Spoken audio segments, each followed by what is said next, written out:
want to joggle your memory a little by taking you back to an episode we brought to you in the month of March this year, which was repeated 3 weeks ago.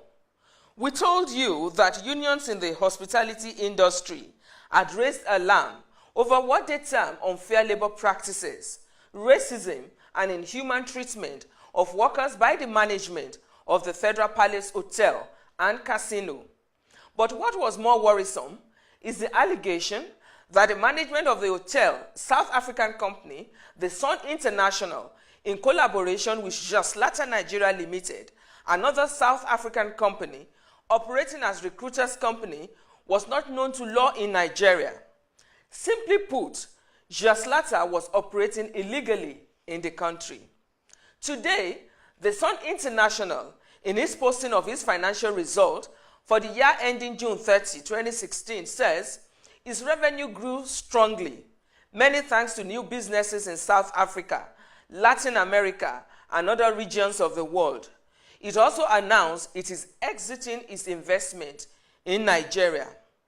What we shall try to find answers to on your program Policy on Track today is: what manner of organization is the Sun International? What was the modus operandi of its operation in Nigeria? How did it treat its workforce in Nigeria? What did the country benefit from this South African business since its arrival in 2007? Please stay on with me on today's edition.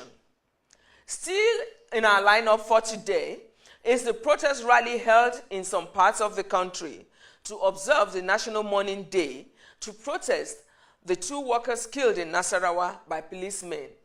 My name is Mo Ogbonewilki, your host, and you are welcome. As our tradition, here are stories making rounds in the world of work in the last 1 week.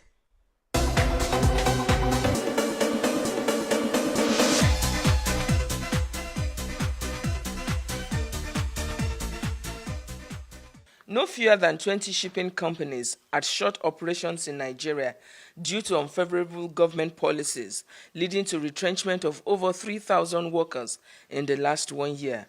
President of the Maritime Workers Union of Nigeria, Emmanuel Inted, said that even 2,000 jobs were on the line. As a result of the government policy, which bound the importation of some essential commodities in the country, about 3,000 workers who are members of the union have been retrenched by shipping companies, terminal operators, logistic companies in the maritime industry. Also, about 20 shipping companies have left the soil of this country. Instead, warned President Muhammadu Buhari to reduce tariffs placed on importation of essential goods, industrial machineries. He argued that the ban on these goods had encouraged smuggling, diversion of ships to neighboring countries, idle ports, retrenchment of workers.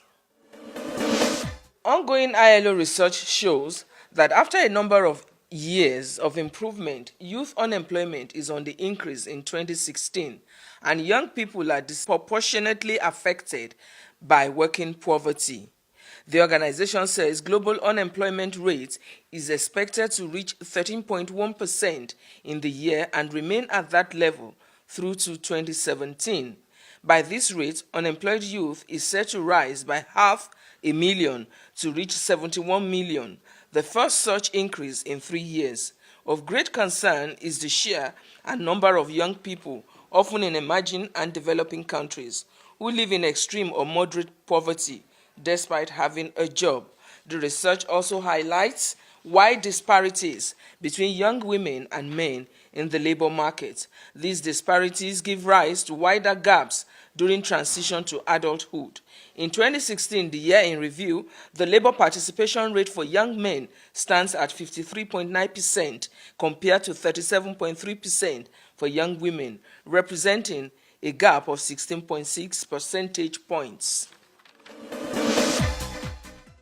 For the management of Sun International, the last 12 months had been a busy one, making significant progress with their strategic objectives. They have made good progress in developing their entry into new businesses and plans to diverse into other regions of the world. Yet, the management has decided to exit the investment in Nigeria. Why? In the words of the Chief Executive Officer, I quote, "In Nigeria, the Federal Palace continues to operate in a difficult environment, with the Nigerian economy facing a number of crises and ongoing issues with the local Nigerian partners of the Federal Palace. As a result, the board has decided to exit our investment in Nigeria, although the process may take some time." End of quote. The two unions in the hospitality industry in Nigeria, that is, Hotel and Personal Services Senior Staff Association and the National Union of Hotels and Personal Services Workers, have described the operation of a South African company, the Sun International, the management of Federal Palace Hotel, as a slave camp. According to the unions, the Sun International came into the hotel in 2007 with obnoxious style of administration, terminating the appointment of 500 workers with the terminal benefits taxed by 25%. What manner of organization is the Sun International? The Sun International is a South African management team that came into Nigeria to manage Federal Palace Hotel. And in doing so, they are well known to be a frontliner in the area of casino, that is gambling. That is why they came to Federal Palace Hotel to introduce a gaming sector, which is a casino. And since their arrival or taking over of the company as a management team, they have been very hostile to the workers. In fact, they came in an hydra form. They came as Sun International in the guise to manage the hotel, and they came as a recruiter, as Sachlata, claiming that Sachlata is an outsourcing agency or a recruiter.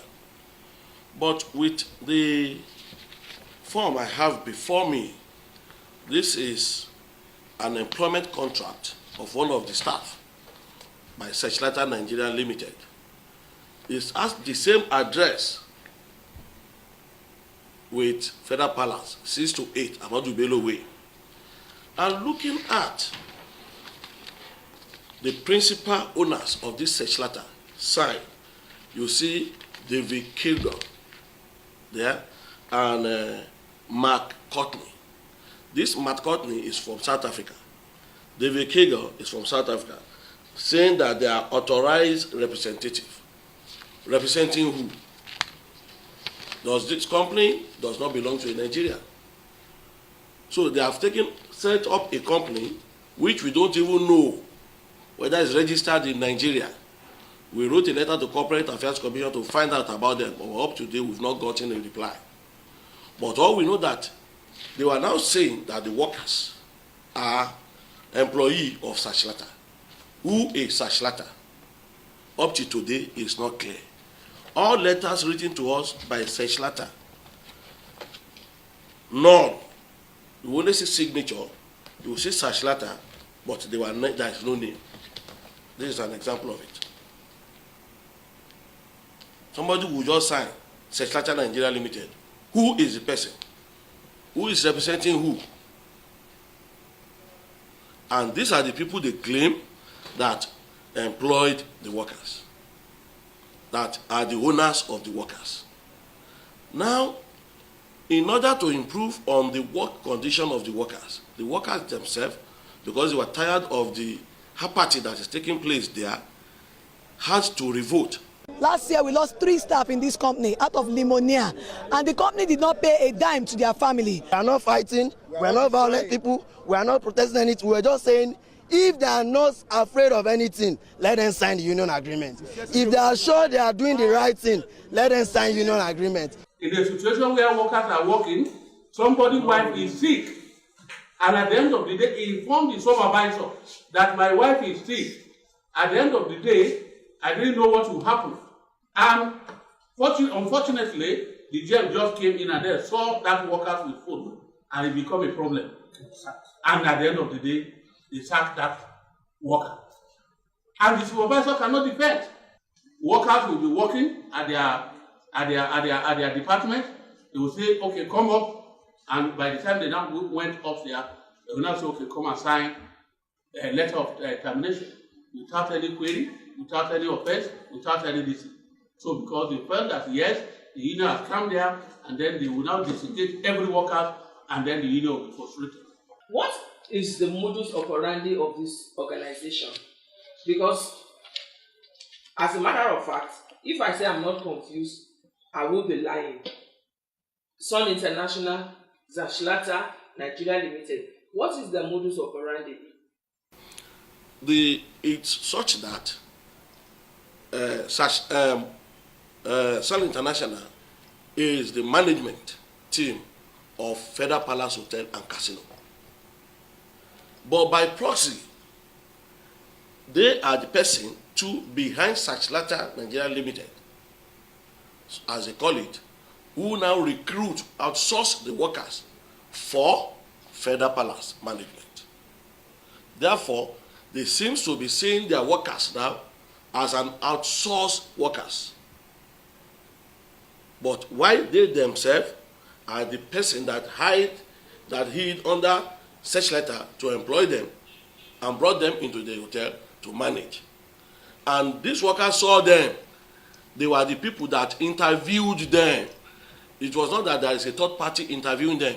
It was this same David Kager that interviewed them before offering employment, and they signed the employment letter.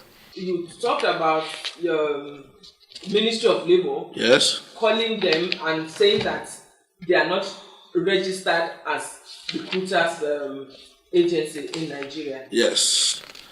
When we wrote to the Federal Ministry of Labour, the law says that for you to be an outsourced agent in Nigeria, for you to source for workers for another company, you must have a recruiter license, an outsourcing permit from the Federal Ministry of Labour to be signed by the registrar to the knowledge of the Federal Minister of Labour. But when we wrote, the ministry responded. We are glad that the ministry did their job timely. They responded and told us that such letter is not known to them. This is the letter. Finding on such letter Nigeria Limited. I am directed to acknowledge the receipt of your letter dated 6 July 2015 on the above subject matter, and to inform you that such letter Nigeria Limited is not in our records as a registered private employment agency. So who is such letter? Where did they derive the power to source for workers for the management of Federal Palace?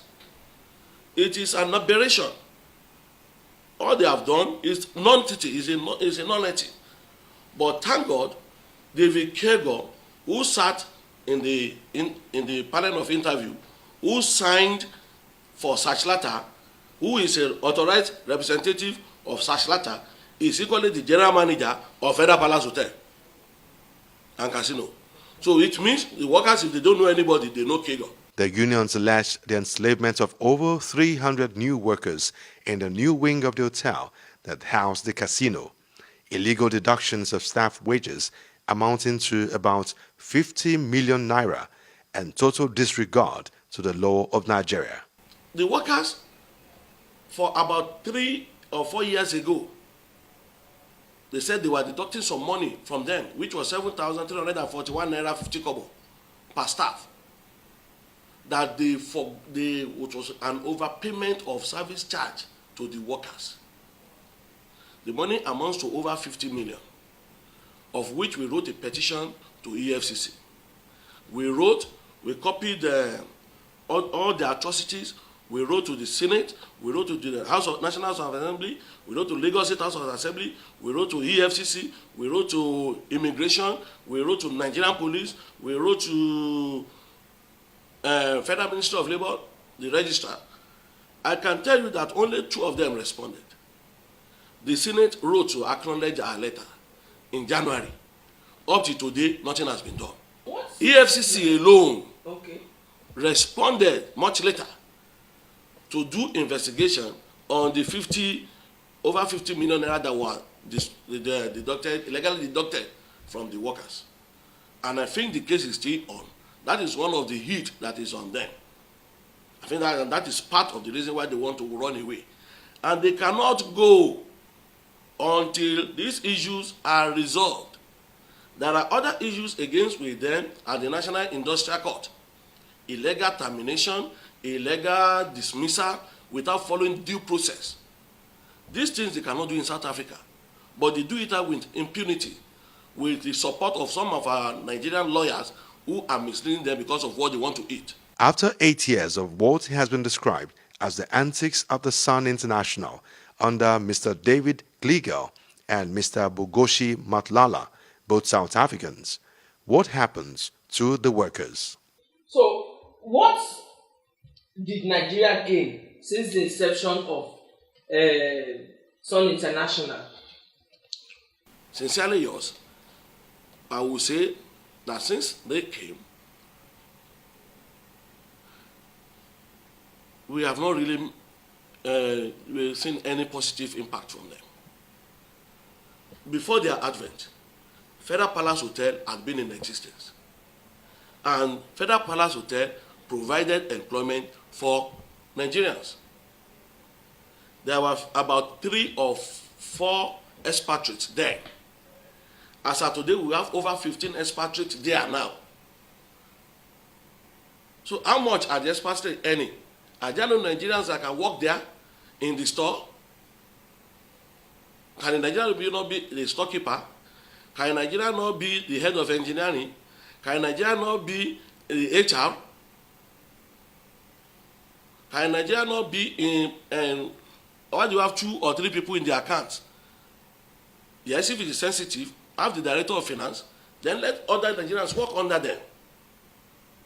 This is how it is in other high-profile hotels. But to them, it is wrong. It's not so. Go to the casino, you see them all over there. Then where is the expatriate quotas?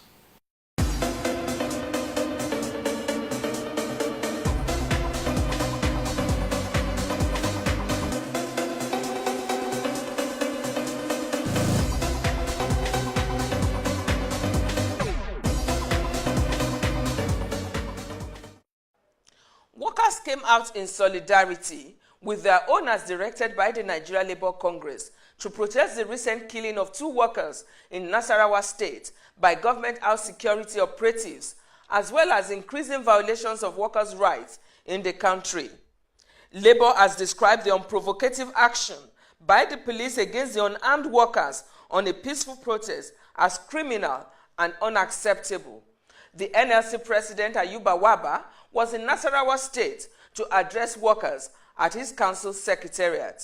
Here are reports from some states of the Federation.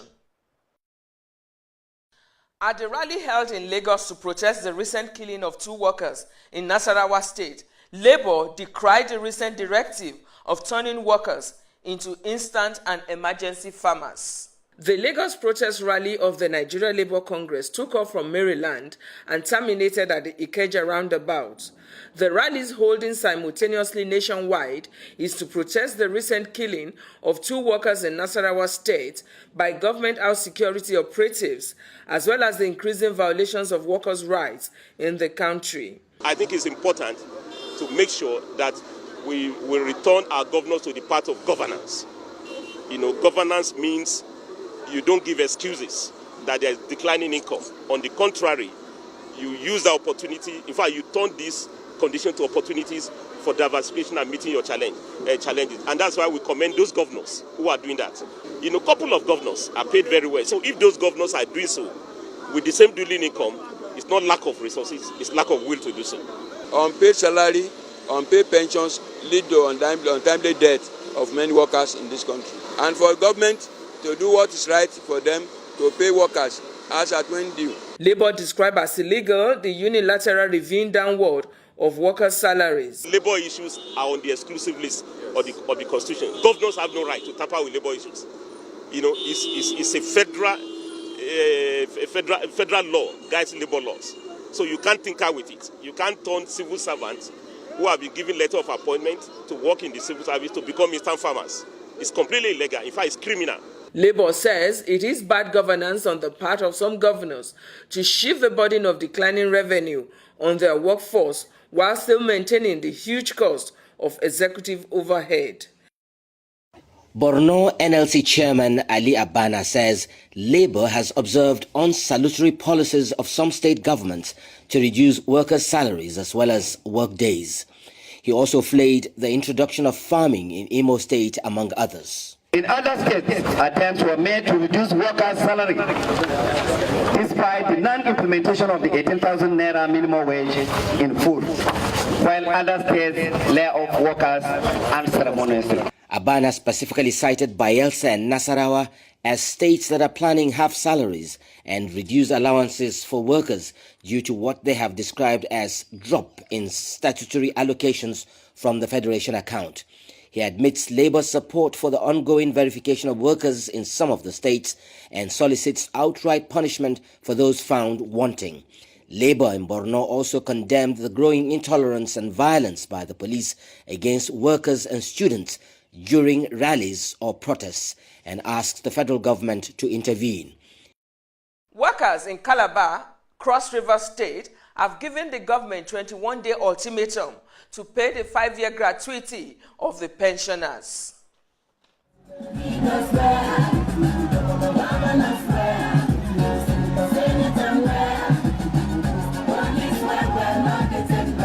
In Cross River State, we know that people have retired and there is no gratuity, there is no pension. As we talk now, many have died and cannot earn that money.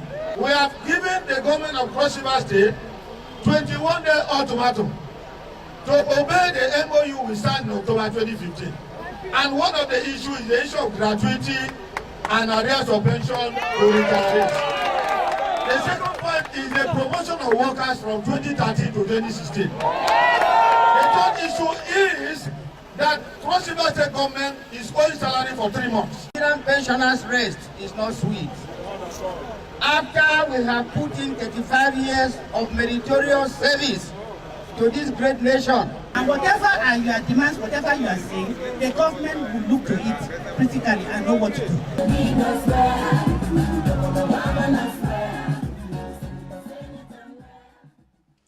So, why do we talk of xenophobia, ill treatment of our citizens in other countries, while right here in Nigeria, these foreigners are allowed to come to enslave our nationals who work for them to enable them transfer profits to their parent companies outside our shores?